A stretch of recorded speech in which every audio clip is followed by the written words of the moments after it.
Welcome to the Slop Farm. Enjoy the video. You start by confirming prerequisites. You need CPM v2.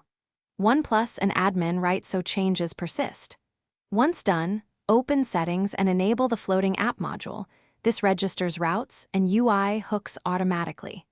Make sure the CPM host is reachable on port 8080 or your configured port, because the floating app communicates via that endpoint. You'll also want to place a test user in a staging group so you can iterate safely without affecting production.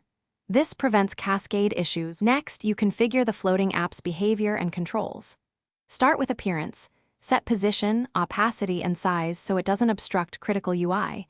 These choices affect usability and accessibility. Then bind gestures.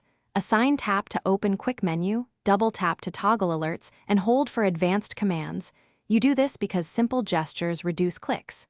Make sure permissions are scoped to user, group, or global. Test in your staging group to validate actions and avoid unexpected privilege exposure. Finally, deploy the floating app to a small cohort and monitor behavior closely. You want real usage to reveal edge cases. Check CPM logs for floating app.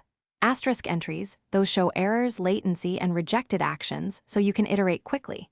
If something breaks, first reset the module, clear the client cache, and reapply gesture bindings. This resolves most stale state issues. If problems persist, reduce feature set, reproduce in staging, and then restore incrementally. That way you isolate causes without interrupting everyone.